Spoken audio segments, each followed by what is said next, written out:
Galactic Chronicles. Chapter 1: The Kind of Quiet You Don't Notice. Helix Gate ran on habits. Lights brightened and dimmed on a schedule older than most of the crew. Vents breathed through filters that tasted faintly of metal and somebody else's laundry. Pumps thudded behind the walls like a heart you learned to ignore. The whole station carried a low vibration, machinery holding a few hundred lives in place while the universe did what it wanted outside the hull. Riley Maris lived close to that vibration. His quarters on crew deck C were a narrow box, bunk, fold-down desk, one viewport the size of a cafeteria tray. Through it, the frontier planet below looked like a polished coin, blue-green and calm from this distance. Down on the surface, factions argued over ridgelines. Up here, the station kept breathing. Riley sat cross-legged on the bunk with his tablet balanced on one knee, reading a diagnostic report the way some people read sports scores. Atmospheric Processor 7 had started its nightly game again, small fluctuations, a lazy drift in CO2's scrubbing efficiency. It stayed under the threshold so it could ruin your morning instead of triggering alarms. He sipped coffee from a heat-sealed pouch. The flavor landed somewhere between burnt plastic and regret. Processor 7, he muttered, thumb scrolling. You're getting ideas. The tablet chimed. Station-wide message. All personnel, Vulpine delegation arrivals 0800 station time. Royal Party Tour Sections A, D.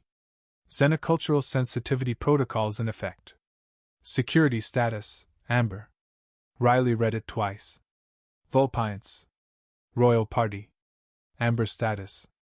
He'd seen Vulpines in briefing packets, female monarchs with long white-tipped ears, orange fur brushed to a ceremonial sheen, human-like faces with eyes that seemed built to hold the room. The photos carried a quiet gravity, authority that had learned to sit still. Queen Siren was arriving on Helix Gate in the morning. Riley checked his duty roster. Early shift. Maintenance access in Section C, subducts behind hydroponics. A crawl space that smelled like wet plastic and nutrient solution. The Royal Tour would be in A through D, bright corridors and curated viewing windows. Riley would be beneath it, in the ribs of the station, where everyone became a pair of hands and a name tag. Perfect. A chime from the corridor panel pulled him up. He opened the door to find Commander L. Jones standing there, uniform crisp, posture precise. Jones carried himself like the station owed him order and usually paid its debt. Maris, Jones said. Quick check. Riley leaned on the frame. If this is about my hair, I agree. Jones's eyes flicked past him into the room, taking in the tablet, the coffee pouch, the clean absence of personal items. Royal Party on board. Keep your door sealed during rest cycles. My door seals, Riley said. Most days. Jones's expression stayed flat. Lock it, too. We lock doors on a station, Riley asked. We do today, Jones said. Riley nodded once. Copy. Jones paused. You attended the sensitivity brief? Riley didn't bother lying well. I read the summary. Read the full packet, Jones said. Tonight. Yes, Commander. Jones left. His footsteps faded into the corridor hum. Riley closed the door and engaged the lock. The bolt slid home with a polite click. He sat back down, tablet in hand. Processor 7 still pulsed with mild defiance. Numbers meant something. They always meant something. People said Helix Gate was temporary, a compromise between powers. Riley treated it like a living thing that needed attention. Outside the viewport, the planet kept turning. Riley opened the station message again, stared at the line that held Queen Siren's name, then forced his attention back to valves, tolerances, and air. He told himself tomorrow would be ordinary. He believed it, because belief was its own kind of quiet, until it wasn't. Chapter 2: The Queen Who Cannot Rest. Queen Siren learned early that silence was a myth. On her homeworld, the wind sang through crystal ridges and living trees. Courtyards held fountains tuned to soften conversations. Priests built chambers meant for stillness, thick walls, narrow light, slow breathing rituals. People called those places quiet. Siren had stood in them and felt the truth. The world simply lowered its voice. Her people, the Vulpines of the Amber Line, carried empathy in the body the way humans carried heat. Emotions arrived as pressure and texture. Crowded rooms became weather. Grief had weight. Anger had taste. Joy could warm the skin. Even calm had a shape, a soft blanket you could lean into. Rulers felt it more. They told her it was a gift when they crowned her. They placed the circlet at the base of her ears, gold threaded with pale stone. And the room erupted with pride, fear, devotion, hunger for reassurance. The sensation hit like surf.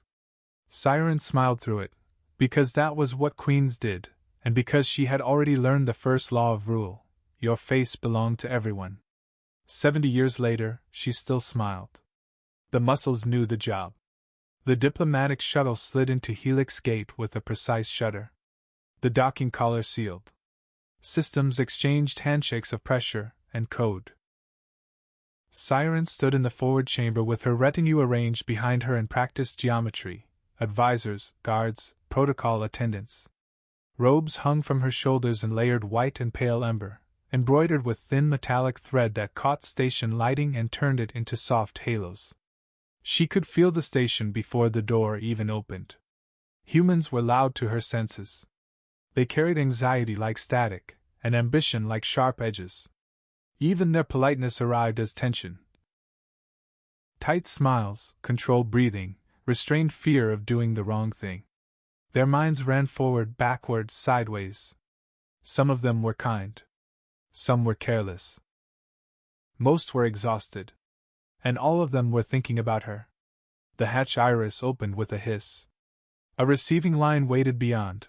Human officers and station administration, security in dark uniforms, cameras set back behind a transparent barrier. The first human Siren saw was a supervisor with soft hands and a rehearsed expression.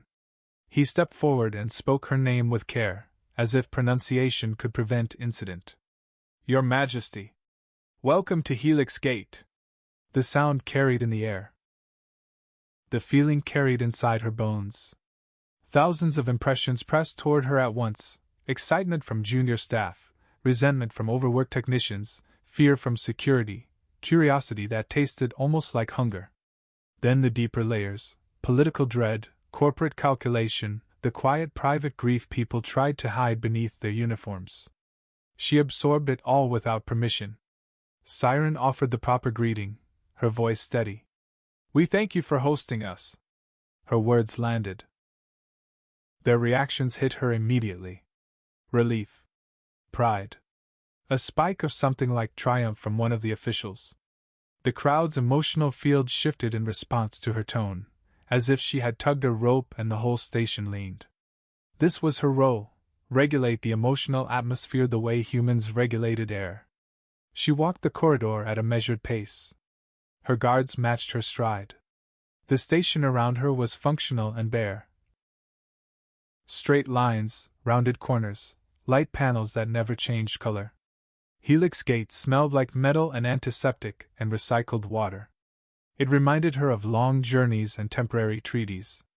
A human child, someone's family brought along for the spectacle, peeked from behind a bulkhead and stared. Siren turned her eyes toward the child gently. The child's fear softened into wonder. The mother's shame surged sharp and immediate. Siren kept her face calm and her ears still. Hours passed in a series of rooms designed to impress. Observation windows. Research labs. Hydroponic gardens whose plants looked overfed and anxious. A memorial corridor with plaques for accidents and lost expeditions. Everywhere, humans tried to present certainty. Everywhere, their emotions betrayed them. By midday, Siren's head felt too full. Her skin prickled beneath her fur. Her ears ached at the base, the way a muscle aches from holding an invisible burden. She drank water with a ceremonial sip, smiled at a joke she barely understood, nodded at graphs and projections, listened to speeches about shared prosperity. Her empathy filled in the subtext. They wanted her approval. They feared her judgment. They hoped she would carry their future for them. When the tour ended, they escorted her to diplomatic quarters built for visiting dignitaries. The suite was larger than a crew bunk. Several rooms, heavy doors, soft lighting, furniture designed to mimic luxury. Humans thought space and fabric could create peace. Siren stood alone when her guards withdrew. She let her shoulders drop a fraction. The relief lasted one breath. Even in isolation, the station pressed into her. The emotional field seeped through walls, through vents, through the floor. Anxiety from the security net. Excitement from gossiping staff. A thread of anger from someone denied time off. A pocket of grief so dense it felt like cold water against her ribs. She sat on the bed and tried to breathe through it. The circlet at her ears felt heavier. Her hands trembled. She pressed her palms against her thighs to stop it, then realized the shaking came from deeper than muscle. She closed her eyes and reached for the internal practices taught to every royal empath: partition, focus, distance. She built mental compartments the way engineers built bulkheads. She tried to seal them. The station's noise flowed around the barriers anyway. Sleep had become rare for her years ago. She would drift for minutes, then jerk awake as a surge of fear from a nearby guard spiked through her chest. She would sink again, then rise as someone argued in a corridor. A queen's body learned to operate on fragments. This visit had stripped even fragments away. She stood. The suite suddenly felt too tight, too filled with other people's lives. She crossed to the door and placed a hand against the panel, feeling the vibration of the station through the metal. Her attendants believed she was resting. Siren waited until the corridor outside quieted and her guards shifted rotations. She moved with the silent confidence of someone who had walked palace halls her entire life. She slipped out, robe pulled close, ears angled back beneath her hood. The station at night was different. Fewer minds. Softer waves. The hum of machines rose into prominence. Siren followed corridors that bent away from the public sections, letting her feet choose turns without thinking. Down. Deeper. Toward crew decks and maintenance routes where nobody performed for cameras. It was there, in the lower spine of Helix Gate, that she felt it. A pocket. Not emptiness. Not blankness. Something closer to weather held at bay, an area where the station's emotional current became thin, diffuse, hard to grip. Siren stopped mid-step. Her breathing slowed. She turned her head slightly, ears lifting as if catching a distant sound. The quiet came from behind a sealed door marked with a simple label, C-47. A crew quarter. Ordinary. Unimportant. And behind it, a mind that did not press outward like the others. Siren stood still, her heart beating harder than the situation justified. For the first time in weeks, she felt space inside her own head, room to breathe without someone else's fear crawling into her lungs. Her hand rose toward the panel before she decided to move. She froze herself, forcing discipline back into her body. She was a queen. She was on a diplomatic mission. Crew quarters were private. This was a boundary. Her fingers hovered, then retreated. She stepped away, one pace, then another. The quiet thinned as she moved. It tugged at her like warmth in a cold corridor. Siren stopped again. Her chest tightened with exhaustion, with longing so simple it embarrassed her. Rest. One true hour of rest. Her entire body wanted it with a desperation she could taste. She returned to the door. This time, she placed her palm against the panel and felt the thin vibration of life behind it. A human inside. Breathing. Sleeping, perhaps. Existing without projecting his existence outward. Siren lowered her head until her forehead nearly touched the metal. The station hummed. The corridor lights stayed steady. Somewhere far above, meetings and treaties and schedules waited. Here, in the lower deck, she felt the first hint of relief she'd had in years. Her eyes closed. And her body made a choice before her mind could argue. Chapter 3: Unauthorized Silence. The door to C-47 opened without ceremony. No alarm. No challenge. Just a soft release of pressure, as the seal disengaged and slid aside. Helix Gate trusted its locks because it trusted its systems, and systems assumed people behaved. Queen Siren stepped inside. The quarters were small in the way human spaces always were when they belonged to workers instead of guests. One narrow bunk. A fold-down desk with a tablet left face up. A viewport showing the curve of the planet below. The air carried the faint scent of burnt coffee and recycled fabric. And beneath it all, quiet. The sensation settled over her like a held breath finally released. The pressure in her skull eased by degrees she could feel.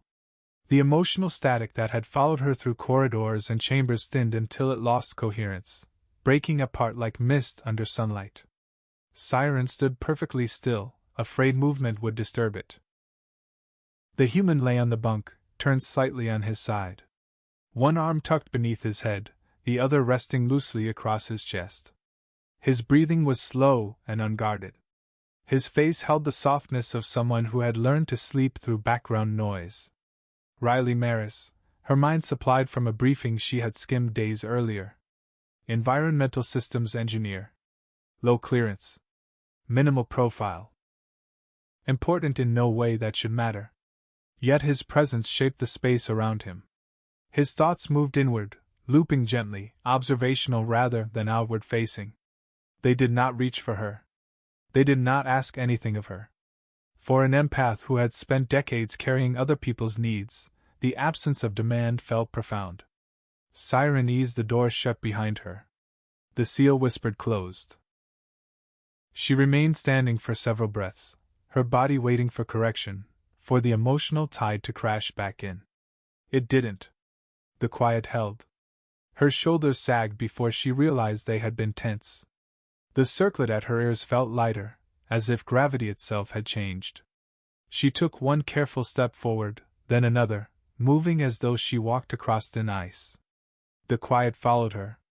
She reached the side of the bunk and stopped. The human stirred slightly, brow furrowing, then settled again.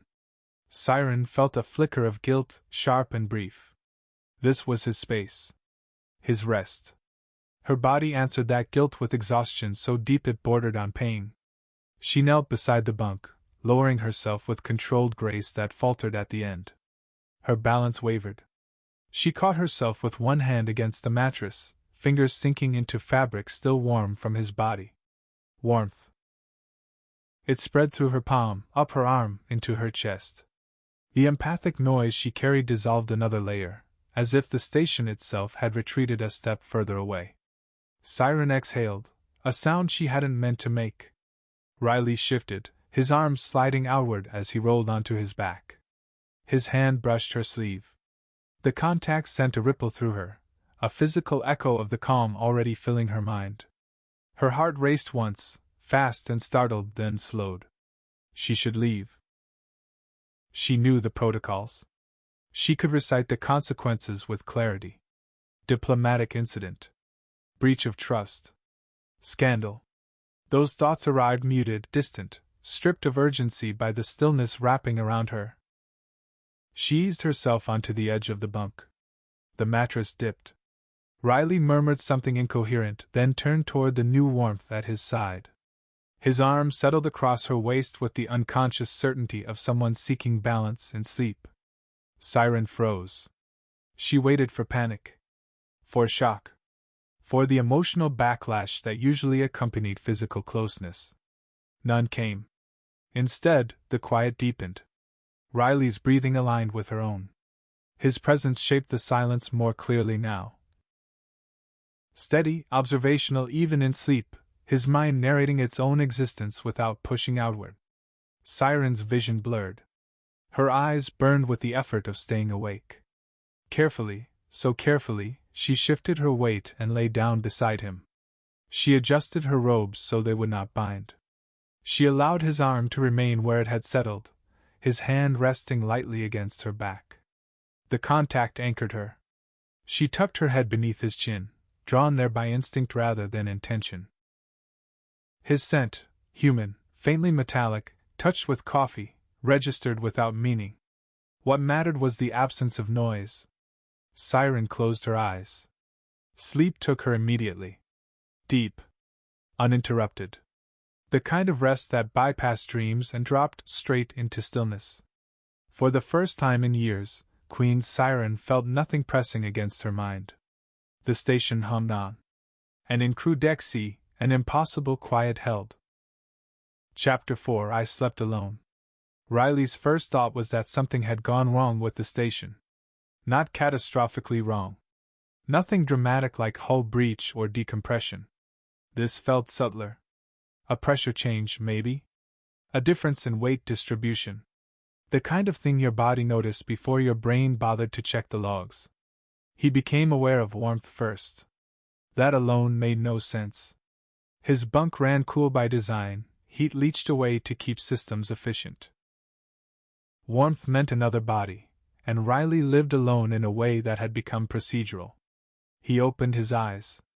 The ceiling of C-47 looked the same as always. Plain composite paneling, faint vibration traveling through it like a held note. The viewport spilled soft blue-green light across the room. The planet below had rotated slightly, its cloud bands shifted. Everything checked out. Except the woman asleep in his arms. Riley did not move. His body locked itself into stillness with the instinct of someone who had just realized movement might make things worse. His left arm had gone numb beneath unfamiliar weight.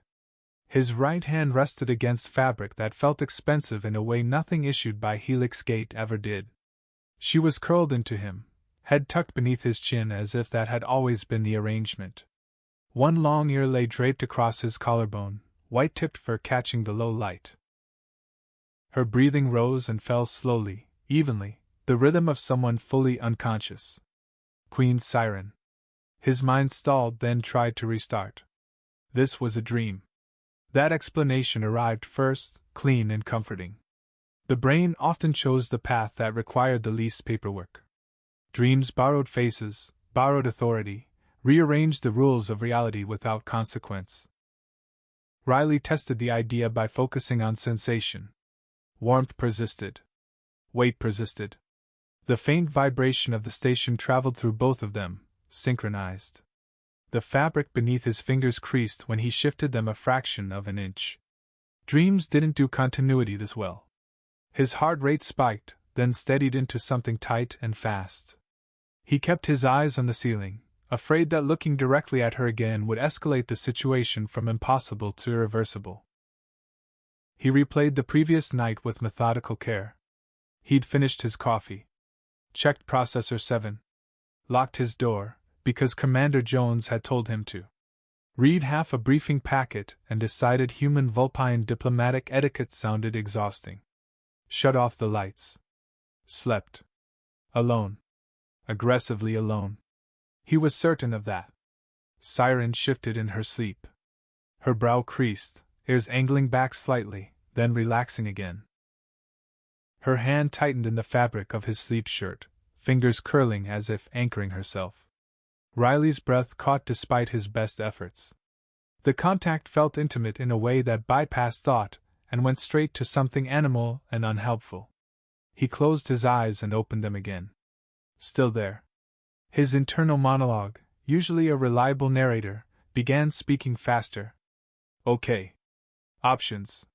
You wake the queen of an empathic alien civilization who is asleep in your bed. You remain perfectly still until heat death of the universe. You scream. You call security.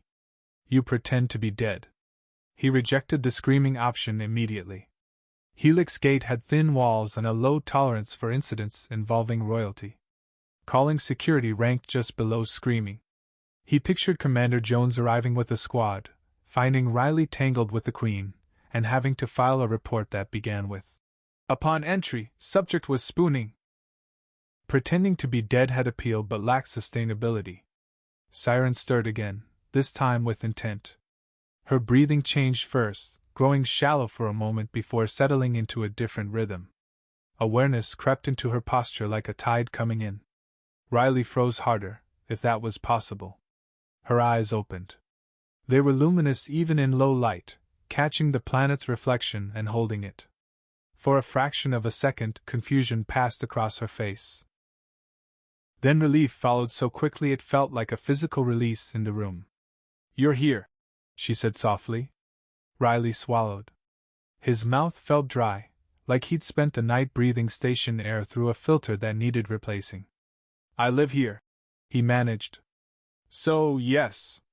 Siren pushed herself up slowly, care returning to her movements in deliberate increments. She drew back just enough to look at him fully. Her robes were rumpled, ceremonial lines softened by sleep. A strand of silver-white hair had fallen across her cheek. She studied him with an intensity that held curiosity, and something gentler beneath it. "I feared I imagined you," she said. "That would be easier," Riley replied before he could stop himself. "For me. Possibly for interstellar relations." A small sound escaped her. It took him a second to recognize it as laughter, quiet, surprised, almost fragile. Her hands rested in her lap now, fingers trembling slightly. Riley noticed and filed it away without knowing what to do with the information. "I did not intend to intrude," Siren said. Her voice held the cadence of formal speech, though something personal pressed through it. "I came seeking quiet." Riley nodded once. "I get that. This room doesn't offer much, but it does have, apparently, that." He gestured vaguely between them. Siren followed the motion, then looked back at him. "Your mind," she said. "It creates space." Riley blinked. "I've been called many things. Spacious isn't one of them." She tilted her head, ears lifting. "You observe yourself as if from a distance. You do not push your thoughts outward. For my people, that is rare. For me, it is relief." The word landed with weight. Riley shifted carefully, sitting up without dislodging her completely. His arm tingled painfully as circulation returned. "So," he said, choosing calm because panic would complicate everything, "you broke into my room because my personality functions as emotional soundproofing." "I entered," she said. "Your door allowed it." "Technicality," Riley murmured. They sat there in the blue-green light, Queen and engineer, the station humming around them like nothing had changed. And somehow, everything had. Chapter 5: Static Minds and Stillness. Siren remained on the edge of the bunk as if the mattress were a border crossing. Her posture held the ghost of ceremony, spine straight, chin measured, yet her eyes kept slipping away from formality, drifting toward the viewport, the desk, the cramped walls. Taking inventory like someone waking in an unfamiliar shelter.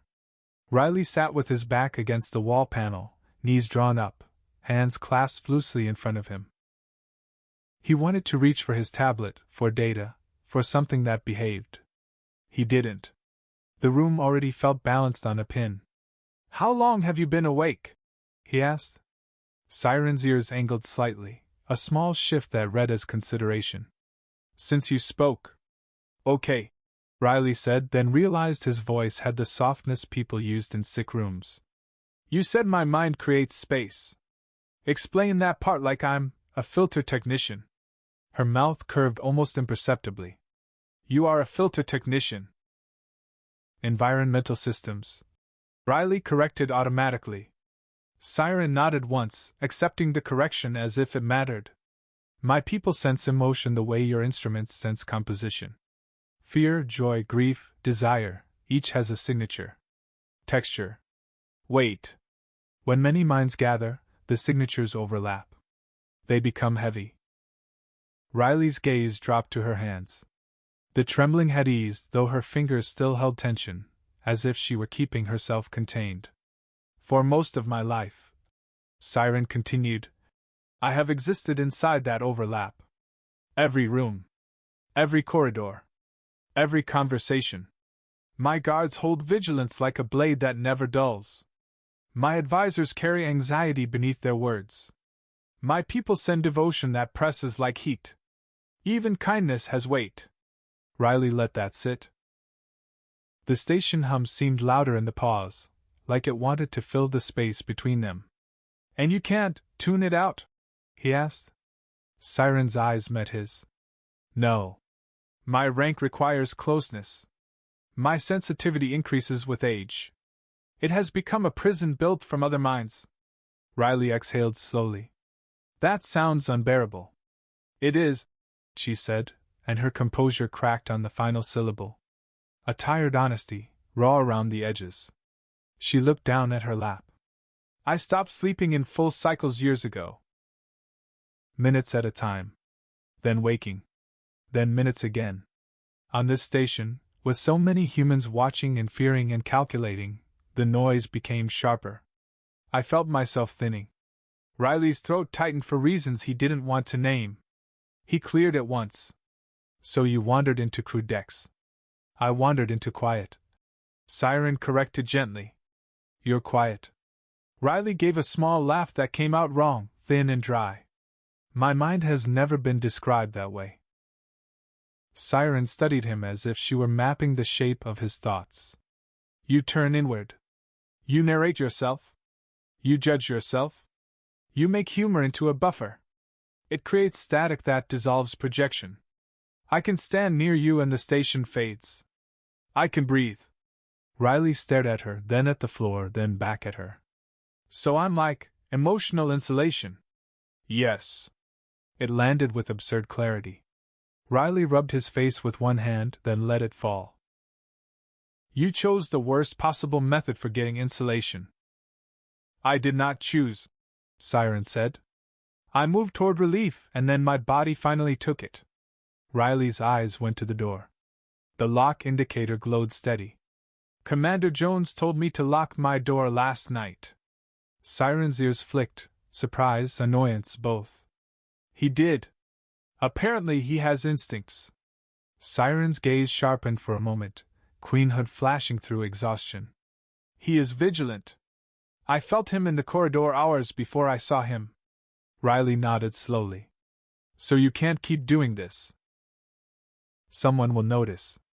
Siren's shoulders lowered a fraction, and Riley realized how much effort it cost her to remain upright.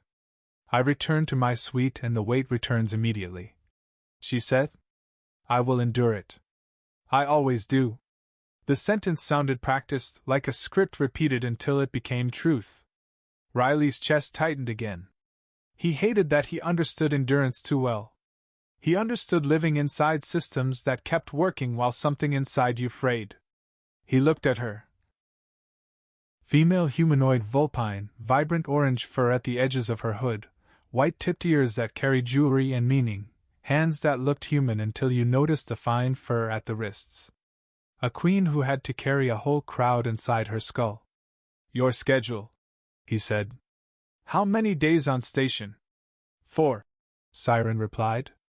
Riley's mind ran through consequences the way it ran through pressure tolerances. If you return to your suite every night and keep losing sleep, you'll look worse. Someone will make it a problem. Diplomacy will become medical. Siren watched him carefully. You speak like you are repairing a system. I repair systems? Riley said. It's what I know. Silence held again, softer this time. Siren's eyes flicked toward the bunk, then back to him, and something like hesitation passed through her. Riley made the decision before he could retreat from it. If your body did this without permission, he said, voice low, maybe we give it permission on purpose. Quiet, once per night. You sleep. Then you go back before anyone notices. Siren's breathing caught, small and sharp. You would allow that? Riley shrugged, aiming for casual and missing by a mile. My evenings consist of checking diagnostics and contemplating the planet. This is different. Siren's expression shifted in a way Riley couldn't fully read. Relief, fear, something tender. Her hand lifted slightly, then lowered again, as if she wanted to touch his face and remembered she was a queen. You risk much? She said. Riley stared at the lock light over the door. So do you. Siren nodded once, decisive now. Tonight, she said quietly. After my formal duties conclude. Riley swallowed. Tonight, he agreed. The station hummed. Processor 7 fluctuated somewhere deep in the ducts. The universe outside kept turning. Inside C-47, a small pocket of stillness formed a plan. Chapter 6: Rules Without Names. Queen Siren returned that evening without ceremony. Riley heard the door sealed disengage while he was sitting on the floor with his back against the bunk, tablet dark in his hands. He hadn't meant to wait like that. It just happened. Waiting felt quieter than pacing. She stepped inside and closed the door behind her with practiced ease.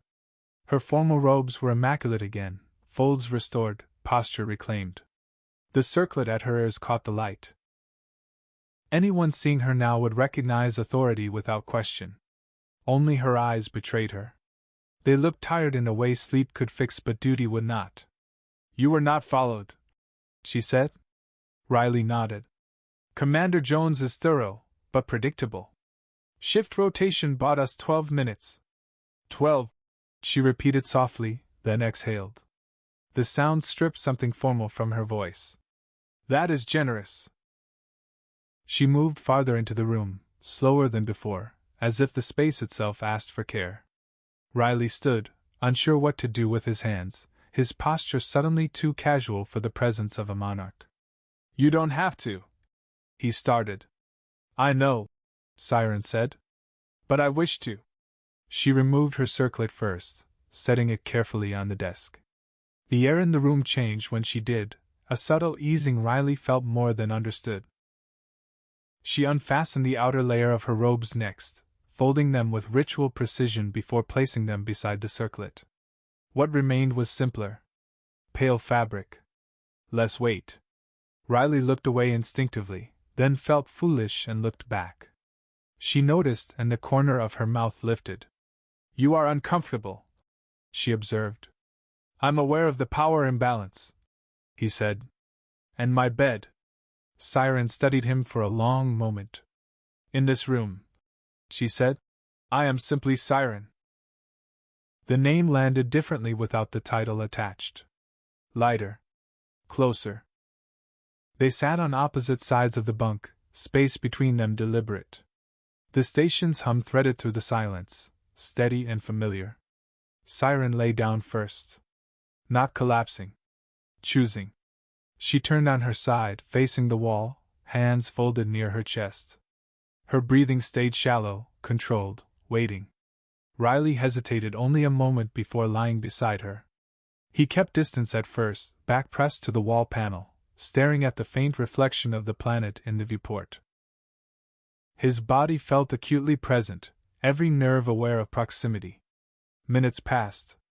Then Siren shifted closer, the movement careful, almost tentative. Her back touched his chest lightly, like a question. Riley's breath caught, then settled when nothing bad followed. Her shoulders lowered. Her breathing deepened. Riley felt it happen before he could explain it. The room changed. The quiet thickened, took on shape. His thoughts slowed into gentle loops, observational and detached, the way they always did when he stopped trying to fix them. Siren's body responded immediately. The tension left her spine in a visible wave. Her ears relaxed. Her hands unclenched. She made a sound so small it barely registered as relief, then slept. Deeply. Riley stayed awake longer than he meant to, listening to the rhythm of her breath aligned with his own. He felt useful in a way his job had never given him. He wasn't maintaining a system. He was holding space. Eventually, sleep found him too. When morning came, Siren rose before the lights shifted to day cycle. She redressed in silence, circlet restored, composure rebuilt layer by layer. At the door, she paused. "This room," she said quietly, "asks nothing of me." Riley nodded. "Neither do I." She met his eyes, something warm and unresolved passing between them, then slipped back into the corridor before duty reclaimed her. The rules they were breaking remained unnamed, which made them easier to keep. Chapter 7: 3 Nights of Peace. By the third night, the station seemed to expect her. Riley noticed it first in the small things. The corridor outside C-47 felt calmer after evening shift, footsteps thinning earlier than usual. The vents near his quarters cycled softer, their vibration settling into a lower register. Even Processor 7 behaved, holding steady like it understood the value of cooperation. Siren arrived a few minutes later than the night before. She entered without speaking, sealed the door, and rested her forehead briefly against it before turning around. The circlet remained in place this time, though its presence felt less absolute now, as if the room ignored rank on principle. "You are tired," Riley said. "Yes," she replied, and didn't apologize for it. She removed her outer robes with practiced movements, and placed them beside the desk. The ritual had become familiar. Riley didn't look away anymore. He didn't stare either. The balance felt important. They spoke for a while before lying down. About small things at first. Riley explained how atmospheric processors worked in language stripped of jargon. Siren listened with genuine interest, asking questions that cut to structure instead of detail. She told him about her homeworld's weather systems, winds that sang across mineral plains, seasons measured in color shifts instead of temperature. Their conversations avoided weight by instinct. The heavy truths waited nearby, acknowledged without being invited in. When Siren lay down, she did not hesitate. She turned toward him this time, close enough that Riley could feel warmth through the fabric of her garment. Her eyes searched his face briefly, as if confirming something. Then she slept. It happened fast every night. The moment the quiet settled, her body surrendered. Riley felt the change ripple outward, the way tension left her muscles, the way her breathing slowed into something deep and complete. He stayed awake longer now, studying the phenomenon like an engineer confronted with an anomaly that worked too well to question. Her hand found his chest in sleep, fingers resting over his heartbeat. The contact felt deliberate even though he knew it wasn't. He resisted the urge to analyze what it meant. Sleep came anyway. Mornings followed the same pattern. Siren woke before the station's day cycle, alert and composed, the exhaustion temporarily erased. She dressed, restored her circlet, and left with a nod that carried something personal beneath formality. On the second morning, she paused longer. "You give me something I cannot repay," she said. Riley shrugged, still half asleep. "You give me a reason to lock my door." That earned him a quiet laugh. By the third night, the routine held confidence. Siren arrived earlier, moving with less urgency, as if the hours between rest had shortened in her mind. She removed the circlet before sitting, fingers lingering on it a moment before letting go. "I forgot," she said, almost to herself, "how silence feels when it is not fragile." Riley leaned against the wall beside her. "Silence here's pretty stubborn." "Yes," she agreed. "So are you." The observation landed gently. They lay down together without ceremony. Siren curled into his side naturally now, head tucked beneath his chin, ears angled back in trust. Riley adjusted his arm around her without thinking, the movement instinctive and unforced.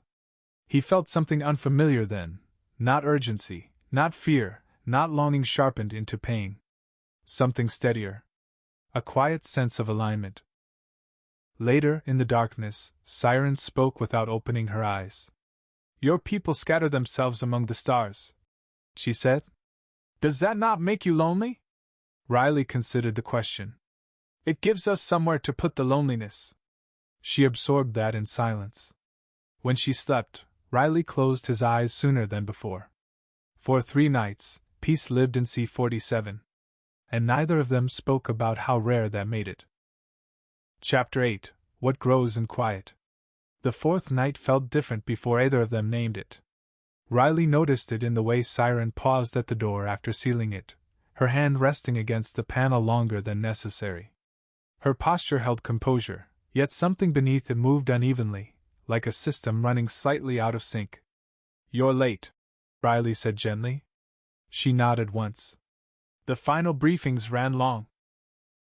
She removed her circlet more slowly than usual, fingers tightening around the metal before setting it down. The sound it made against the desk was soft, almost careful. Riley watched without comment. He had learned that naming strains sometimes sharpened it. They sat on the bunk side by side, close but not touching. The silence between them felt fuller than it had before, layered with things neither quite reached for. "You will leave tomorrow," Riley said eventually. "Yes." The word settled heavily, though Siren kept her gaze forward. The viewport's glow caught the edge of her cheek, traced the line of her jaw. She looked older in that light, not in years but in weight. "I will miss this room," she said. "It has taught me something." Riley exhaled. "Same." She turned to him then, studying his face with intent that carried more than curiosity. Her eyes lingered, as if memorizing details she would need later. "You anchor me," she said quietly. "Your presence steadies what my world pulls apart." Riley's throat tightened. "I'm not doing anything. That is why it works." They lay down together without ceremony, closer than before. Siren rested her head against his chest, her ear pressed lightly over his heartbeat. Her breathing took longer to settle tonight, rising and falling unevenly at first.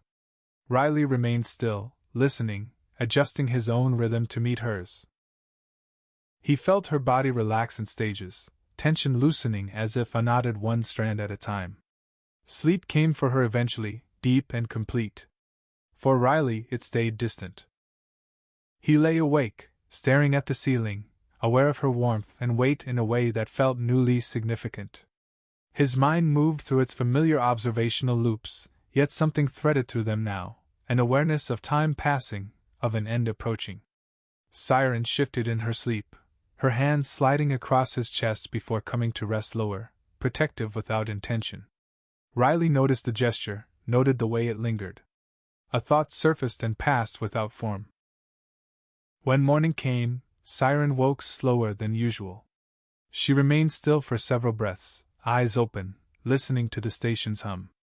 Riley felt her awareness return, felt the subtle tension creep back beneath her skin. She turned her head slightly to look at him. "I feel changed," she said. Riley smiled faintly. "You slept." She considered that, then nodded. "Perhaps that is enough." She dressed in silence that morning. When the circlet settled at her ears, the shift in her presence felt sharper than before, like armor locking into place. At the door, she paused. "I do not know what the future holds," she said. "But these nights will remain with me." Riley met her gaze. "Same here." She reached out, touched his cheek with the back of her fingers, a brief, intimate contact that carried trust and gratitude in equal measure. Then she left. Riley sat alone in C-47 as the station returned to its routines. Processor 7 held steady. The corridor outside filled with footsteps again. The quiet thinned, stretched, but did not vanish entirely. Something had taken root during those nights. Neither of them understood it yet. Chapter 9: Departure. The station changed the moment the Vulpine delegation began to withdraw. It wasn't loud. No alarms or announcements marked the shift. Helix Gate simply resumed its usual rhythm, like a body exhaling after holding tension too long. Security patrols thinned. Cameras returned to their default sweeps. The corridors lost their careful stillness. Riley felt it as absence. He spent the morning in maintenance shafts, tools magnetized to his belt, tablet clipped to his forearm. Processor 7 behaved impeccably, which felt almost insulting. He adjusted valves out of habit, logged readings he already trusted, and tried to ignore the way his thoughts kept circling back to a narrow room on crew deck C. Queen Siren did not come that night. Riley told himself he had expected that. The schedule said departure at 1900 station time. Protocol left little room for detours. Even if she had wanted to come, even if exhaustion pulled her toward quiet, there were eyes everywhere now. Final handshakes. Final statements. Cameras. He ate alone, standing at the counter, food forgotten as it cooled. He didn't sit on the bunk.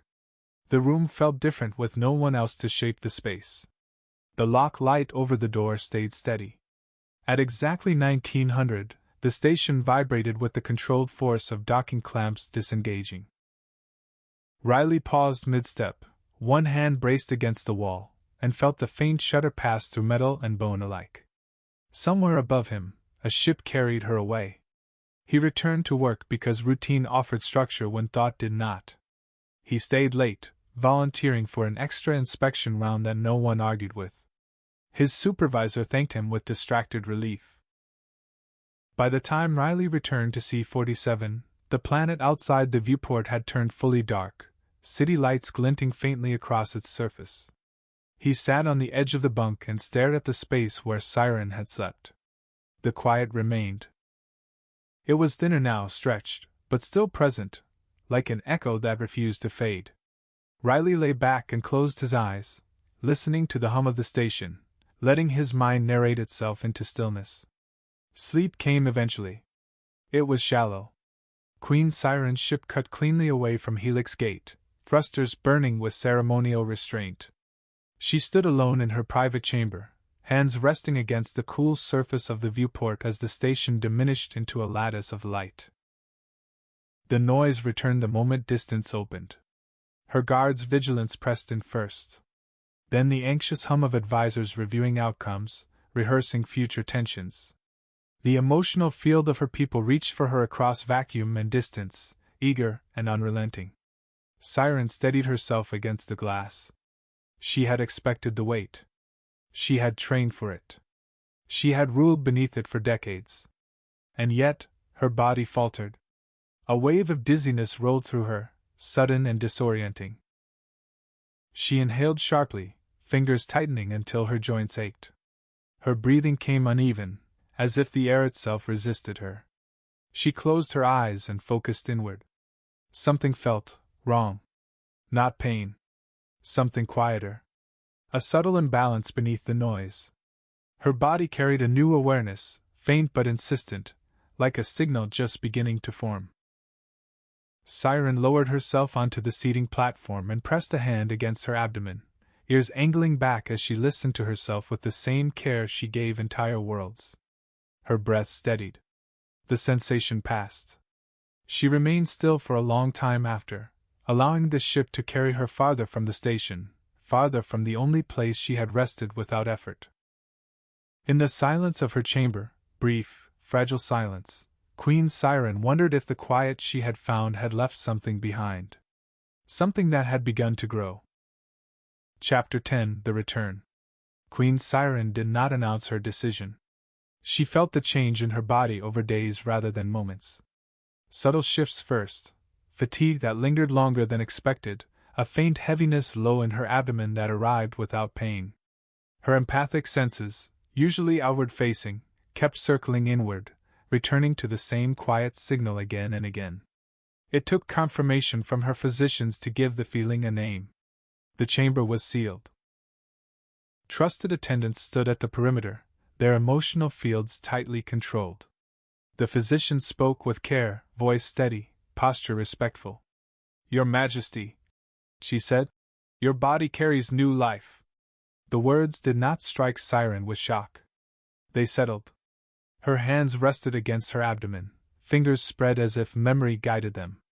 The empathic noise of the ship softened around her for a moment, as if even the surrounding mind sensed the gravity of what had been named. Life. A continuation she had never planned for.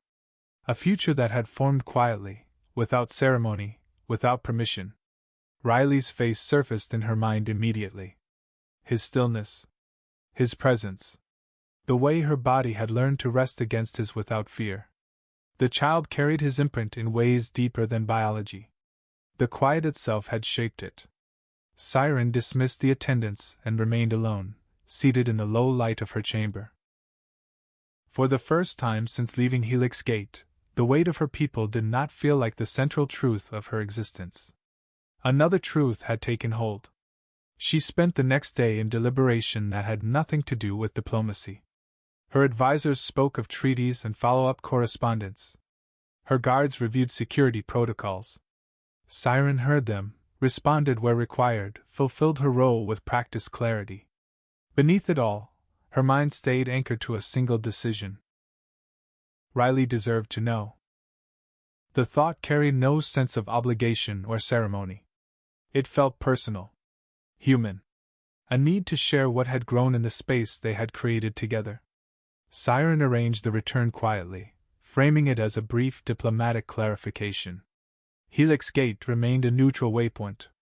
The justification passed without challenge. When the ship altered course, Siren stood at the viewport again, watching stars shift into new alignment. Her hand rested over her abdomen, protective without fear. She rehearsed no speech. She imagined the moment instead, Riley opening the door, the familiar quiet settling around her, the words arriving simply because the space allowed them. "I carry your child." The thought felt steady. Real. As Helix Gate resolved into view once more, Siren's body stirred with anticipation and something close to relief. The station's emotional field reached toward her, loud and unfiltered, yet beneath it she sensed the same pocket of quiet she had left behind. It waited. The docking sequence began. Halfway through the approach, the first pane arrived. It was small. Sharp enough to demand attention, brief enough to dismiss. Siren inhaled slowly and steadied herself against the viewport, assuming it to be strained from travel. Then it came again. Deeper this time. Accompanied by a sudden weakness that rippled through her legs.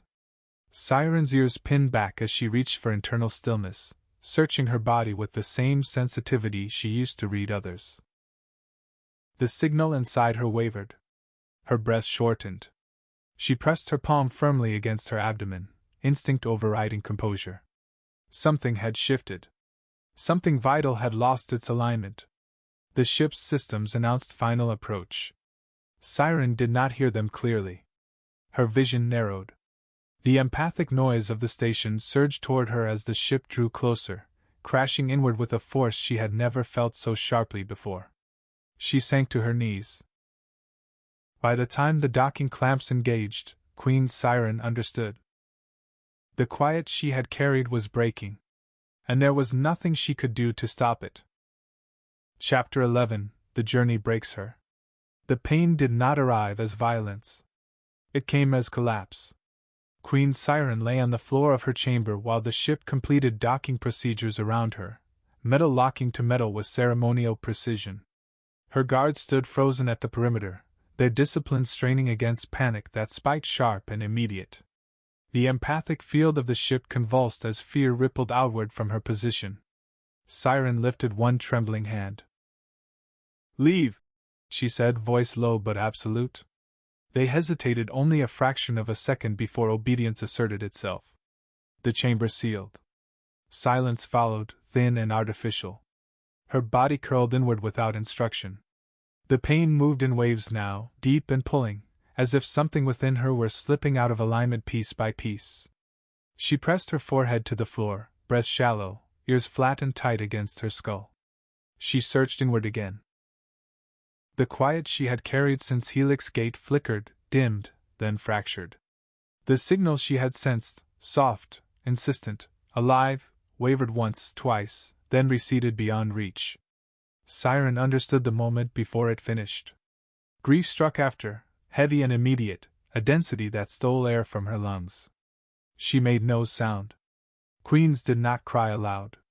The habit was older than pain. Her body shuddered as the last of it passed. Strength drained from her limbs, leaving a hollow weakness behind. When the ship's internal lights shifted to station cycle brightness, she remained on the floor, unmoving. Time blurred. Medical staff arrived eventually, summoned by biometric alerts she could not suppress. Their emotions washed over her, alarm, sorrow, restraint, as they worked with careful efficiency. Siren stared past them, eyes unfocused, attention fixed on the absence inside her. When they were finished, she lay wrapped in pale fabric on the resting platform, hands folded over her stomach as if guarding something that no longer needed protection. The physician spoke gently. Siren listened without resistance. "Yes," she said when it was over. "I understand." She remained in the chamber long after they left. Helix Gate waited on the other side of the hull. Riley waited somewhere within it, unaware of how close she had come to him again, unaware of how narrowly a different future had passed through her hands. Siren rose eventually, movements slow and deliberate. Weakness lingered in her joints, in her breath. She steadied herself against the viewport and looked out at the station. The quiet still existed there. She could feel it. The knowledge hurt. She considered telling him. The thought formed clearly, painfully. I was carrying your child. It lived. It is gone. She imagined the way the words would land in his quiet mind. The weight they would introduce. The fracture they would create in the space he offered so freely. Riley carried his own loneliness with careful distance. She had felt it. He had trusted her with it without knowing he was doing so. Siren would not add this. She straightened her posture, drawing queenhood back around herself like armor. The grief folded inward, sealed behind discipline and centuries of endurance. When the door opened and her guards returned, they found their queen standing. We proceed, she said. As planned? They did not question her. Siren stepped onto Helix Gate with measured grace, her body weakened, her presence controlled. The station's emotional field surged toward her again. Curiosity, calculation, concern. She absorbed it all. Somewhere deep within the station's spine, a quiet room waited. She did not go to it. Chapter 12, The Thing Never Said. Riley knew something was wrong the moment Commander L. Jones stopped him in the corridor. Jones didn't block his path. He didn't raise his voice. He simply stood there, posture rigid in a way that had nothing to do with regulation. Maris, he said. Hold up. Riley powered down his tablet. If this is about Processor 7, it behaved all shift. Jones shook his head once. The Queen is back on station. Riley felt the words land somewhere beneath his ribs. Back? Brief stop, Jones said. Medical delay during approach. Nothing officially concerning. Officially. Riley nodded, already moving past him. Where? Jones watched him for a second longer than necessary, then gave the deck and corridor. Diplomatic wing. Same suite. Riley didn't run. He didn't hurry. His body moved with the same controlled pace it always did, as if speed might invite attention. Inside, something pulled tight and refused to loosen. The diplomatic wing felt different this time. Quieter in the wrong way. The emotional static he'd learned to ignore pressed harder against his skin, sharp and uneven. He stopped outside the suite door. For a moment, he considered turning away. Letting protocol stand. Letting the station keep its order. Then the door opened. Queen Siren stood there, fully dressed, circlet in place, posture immaculate. Only her eyes betrayed the truth.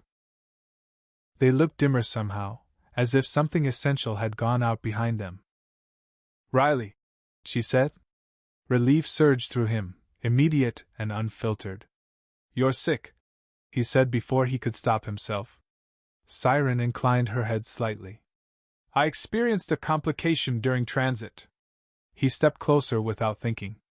The quiet rushed toward her instinctively, filling the space between them. He felt her body respond to it, shoulders lowering a fraction, breath easing despite her effort to hold herself together. You shouldn't be standing, he said. You can. He gestured helplessly. You can come with me. Her gaze softened at that. Warm. Grateful. And closed. No, she said gently. I cannot. Riley searched her face for answers she did not offer. You came back, he said. I thought, when you left. I wished to see you, Siren said. That remains true. The words carried weight and restraint in equal measure. Riley felt something shift inside him, a quiet ache blooming where certainty had lived. They stood there, Queen and engineer, the station humming around them like it always had. I wanted to thank you, she continued, for what you gave me. For the rest. For the space. You don't have to thank me, Riley said. You just showed up. Siren's lips curved faintly. Sometimes that is enough. She reached out and placed her palm against his chest. The contact held steady, intimate without ceremony. Riley's breath caught. His heart hammered beneath her hand, loud and unmistakable. Her ears angled back slightly, a vulpine expression he had learned to recognize as sorrow held in check. "I will not return again," she said. The words struck deeper than he expected. "Oh," Riley said. He managed a smile that didn't reach his eyes. "That's understandable." She studied his face as if committing it to memory for the last time. "You gave me peace when I had forgotten it existed," she said. "I will carry that." Riley nodded. He didn't trust himself to speak. Siren withdrew her hand slowly, as if resisting the quiet pulling her back. The station's noise surged into the gap she left behind. "Be well, Riley Maris," she said. "You too," he replied. "Your Majesty." She turned away before he could regret the title. The door sealed between them with a soft finality. Riley stood there long after she was gone. He felt the quiet thin and stretch, then settle back into its familiar shape, present, incomplete. He returned to C-47 alone that night. The bunk felt colder. The room smaller. The hum of the station louder. He lay on his back and stared at the ceiling, listening to his own thoughts circle without landing anywhere useful. Somewhere above him, a ship carried Queen Siren away again. Grief sealed behind duty, truth held in silence. Riley felt the loss without understanding its full shape. He mourned the queen he had known. He never knew he had almost been a father. And the quiet, once shared, became something he carried alone.